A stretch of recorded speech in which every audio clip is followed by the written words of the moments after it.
തീവണ്ടിയിൽ പുലർച്ചെയോടെ കേരളത്തിലെത്തും. സ്ഥിരമായി ക്രിസ്ത്യൻ വീടുകളിൽ കവർച്ച നടത്തും. തുടർന്ന് തിരിച്ചു പോകും.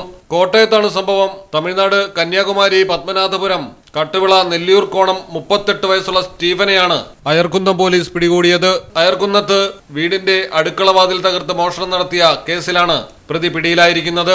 കൊങ്ങാണ്ടൂർ കല്ലിട്ടുനട പോളയ്ക്കൽ വീട്ടിൽ നിന്ന് 28,000 രൂപയും 10 പവൻ സ്വർണ്ണാഭരണങ്ങളുമാണ് പ്രതി മോഷ്ടിച്ചത്. തിരുവല്ല പോലീസ് സ്റ്റേഷൻ പരിധിയിൽ നിന്ന് ഹോണ്ട ആക്ടീവ സ്കൂട്ടറും മോഷ്ടിച്ചുകൊണ്ടാണ് പ്രതി കവർച്ചയ്ക്കിറങ്ങിയത്. മോഷണശേഷം സ്കൂട്ടർ തിരുവല്ല റെയിൽവേ സ്റ്റേഷനിലും ഉപേക്ഷിച്ചു. ചെന്നൈയിൽ ഒളിവിൽ താമസിക്കുകയായിരുന്നു പ്രതി. എല്ലാ ഞായറാഴ്ചകളിലുമാണ് പുലർച്ചെയോടെ തിരുവല്ല റെയിൽവേ സ്റ്റേഷനിലെത്തുക.